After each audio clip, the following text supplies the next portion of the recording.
CMA inter cost FM paper दिसंबर 23 exam में कैसा आने वाला है, इसको लेकर पहले ही तहलका मचा हुआ है स्टूडेंट्स कम्युनिटी में। तो आइए मैं आपको समझाता हूं कि इस पेपर को लेकर स्ट्रेटेजी क्या होनी चाहिए।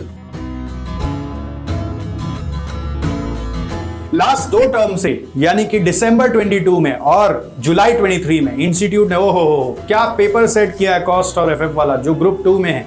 ऐसा पेपर मतलब बच्चे का एग्जाम में जाके धुआं निकल गया। और फिर मतलब दिसंबर में जब टफ हुआ तो चलो ठीक है, लगा शौक लगा, बट जुलाई में जब वापस हो गया तो एक दहशत सी बैठ गई है इस पेपर को लेकर कि अब और क्या करें भाई, इस पेपर को कैसे बचाएं, पास तो होना जरूरी है ना कम से कम। डीप में एनालिसिस करने के बाद आपको बता रहा हूं कि इस पेपर में दो सेगमेंट है, 50-50 मार्क का दो सेगमेंट है। 50-50 मार्क का जो सेगमेंट है उसमें 14 मार्क कॉस्ट में और 14 मार्क एफएम में, 28 मार्क का ऑब्जेक्टिव है। ऑब्जेक्टिव क्वेश्चंस जो भी आए हैं इंस्टीट्यूट की तरफ से उसमें एमसीक्यू यानी कि मल्टीपल चॉइस, उसमें आपके ट्रू फॉल्स और मैच द कॉलम है। देखो ट्रू फॉल्स और मैच द कॉलम में कभी टाइम नहीं लगता है, बट एमसीक्यू जो आए हैं वो एक एक मार्क के हैं, बट ऐसा लगता है कि वो 2-2, 3-3 मार्क के होने चाहिए। उसमें थोड़ा सा टाइम ज्यादा लग रहा है। टाइम ज्यादा लगता है तो ऐसे ही हमारा बीपी हाई हो जाता है एग्जाम हॉल में और हम लोगों को लगता है हम गए। तो मेरा ये कहना है कि ये 28 मार्क को सबसे पहले आप एग्जाम में जाके ग्रैब करेंगे और पेशेंटली थोड़ा सा एक्स्ट्रा टाइम अलॉट करके ही इस 28 में कोशिश करेंगे कि मेरा 20 से 22 नंबर वहीं पे आ जाए। हाँ, दिसंबर एग्जाम में जब आया था, दिसंबर 22 वाले एग्जाम में, उसमें ना मिस्टेक था एक दो में।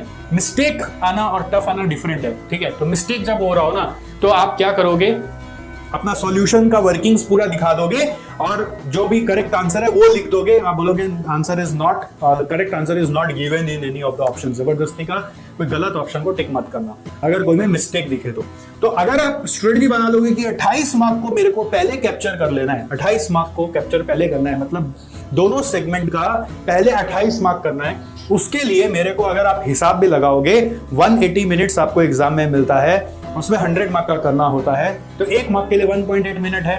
तो 28 मार्क के लिए इंटू 1.8 यदि आप करेंगे तो अप्रोक्सीमेटली 30 इंटू 1.8 54 मिनट्स आपको मिलता है, अप्रोक्सीमेटली 54 मिनट्स। तो 50-55 मिनट तक अगर ऑब्जेक्टिव भी किया तो दिक्कत क्या है, 28 मार्क तो कर रहे हैं, तो वो 1 घंटा भी लग जाए ना तो परवाह नहीं करना, एकदम पेशेंटली कूलली उस 28 में 20 से 22 कैप्चर करना। उसके बाद क्या है कि अब स्कैन करना स्टार्ट करोगे पेपर को कि आप क्या क्या चीज बहुत ऑब्वियस वे में कर पा रहे हो। जो ऑब्वियस वे में कर पा रहे हो उस पे जाओगे। जो अनजाना लग रहा है, जो लग रहा है कि आपका फेवरेट चैप्टर है मार्जिनल कॉस्टिंग, उस पे नहीं जाना है, अपना फेवरेटिज्म पे नहीं जाना। वो क्वेश्चन जो आपको लग रहा है पढ़ते ही कि ये ऑब्वियसली हो ही जाएगा, और उसको पहले अटेम्प्ट करने का कोशिश करना है कि मैं कैसे पहले अपना है ना 50 मार्क साइड कर लूं, 50 मार्क साइड कर लूं बस।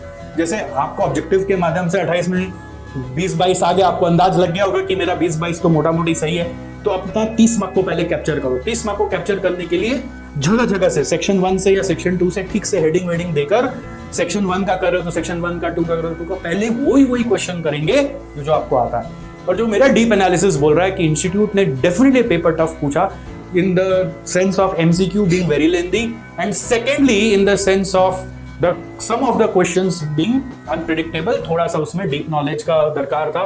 देखो हम लोग तो कर पाए, बट बच्चे एग्जाम हॉल में ना भी कर पाए उस चीज को, ये एक चैलेंज जरूर था। हम उस चीज पे दिमाग ही क्यों लगाएं जो हमको नहीं आ रहा है करना, हम वही चीज को पहले पिक करेंगे जो हमको बहुत ऑब्वियस लग रहा है।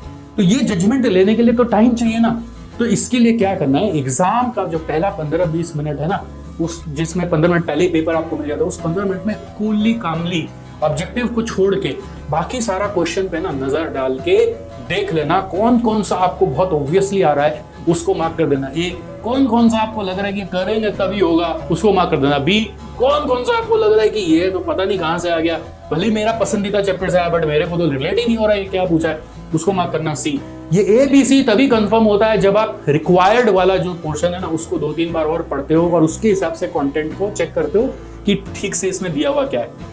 तो ये 15-20 मिनट पहले कर लेना, ऑब्जेक्टिव को पहले साइड कर देना, तो इससे आपको आइडिया लग जाएगा कि हाँ मेरा कितना मार्क्स इसमें उठ रहा है। मेरे को लगता है कि बुरा से बुरा में आपका यहाँ पे ही 30 से 40 मार्क आराम से आप कर लोगे, क्योंकि वो कितना मार्क है 72 में आप 30 से 40 स्कोर कर सकते हो। कोशिश करना कि सारा अटेम्प्ट करना है, जो नहीं भी आता है लास्ट में उसको अटेम्प्ट जरूर करेंगे कि 1-2 नंबर ही मिल जाए, वर्किंग नोट का कोई स्टेप्स मिल जाए, कोई स्टेप मार्किंग मिल जाए, वैसा कुछ।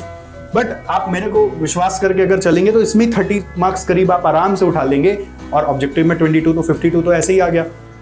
तो एग्जाम में स्टार्ट करेंगे फिर ऑब्जेक्टिव से, 1 घंटा ऑब्जेक्टिव को दिया, बाकी 2 घंटा में जो पहले आता है उसी को ए कैटेगरी को दिया, फिर बी को दिया, फिर समय बचा तो सी को दिया, नहीं हुआ तो 1 क्वेश्चन 2 क्वेश्चन छोड़ दिया, तो भी 80 मार्क्स से कामली हम लोग अपना जो रिक्वायर्ड मार्क्स है वो उठा के निकल जाएंगे। और मेरी इस बातों को अपरेंटली खाली सुन के नहीं चलना है, आपको क्या करना है, ये लास्ट 2 टर्म का पेपर जो भी बच्चे एग्जाम दिए थे, इवन वो लोग भी अगर बाई चांस रिपीट कर रहे हैं, वो लोग भी लास्ट 2 टर्म का पेपर लेके बैठ जाओ, पूरा कंसेप्ट एक बार रिवाइज करके, और मैं जो स्ट्रेटेजी बताया आप उसको अप्लाई करके खुद से अपने आप को इवेल्युएट करके टेस्ट करो कि आप कहाँ पे खड़े होते हो, कितना नंबर आपका आ रहा है।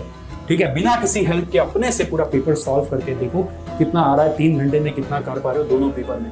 अगर 3 का 3.5 भी लग रहा ना, तो भी कोशिश करो कि आप में अगर फ्लो आ रहा है तो उस पेपर को अटेम्प्ट करो, और फिर उसका आउटकम मेरे साथ शेयर करना इस वीडियो के कमेंट में, तो मैं आपको फिर नेक्स्ट कुछ बता पाऊंगा कि आप और भी ऐसे ऐसे कर सकते हो। और इसके अलावा आपको रिवीजन करने में यदि दिक्कत होती है, हमारा कॉस्ट और एफएम का मैराथन वीडियो बहुत जबरदस्त प्ले में पूरा इंस्टीट्यूट मैथ को कवर करते हुए ऑलरेडी यूट्यूब में, जिसका लिंक मैं आपको फिर इस वीडियो में दे रहा हूँ, आप प्लीज उसको एक बार करके फिर मैं जैसे गाइड किया वैसे पेपर को अटेम्प्ट करना, तो आपको पता चलेगा कि आप में क्या और ताकत है और क्या कमियां रह रही है।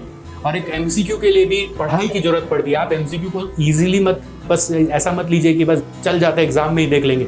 एमसीक्यू के लिए हमारा एक एमसीक्यू मिला सीरीज का जो पूरा आपको एमसीक्यू प्रैक्टिस करवा देगा, उसको रेफर भी कर सकते हैं, या फिर आप अपना इंस्टीट्यूट मैथ का प्लस बिट क्वेश्चंस का प्लस वर्कबुक का प्लस पास पेपर्स का जितना एमसीक्यू उसको सॉल्व करके जाइए, पढ़ के जाइए, तब उसमें 28 में 22-23 नंबर आएगा।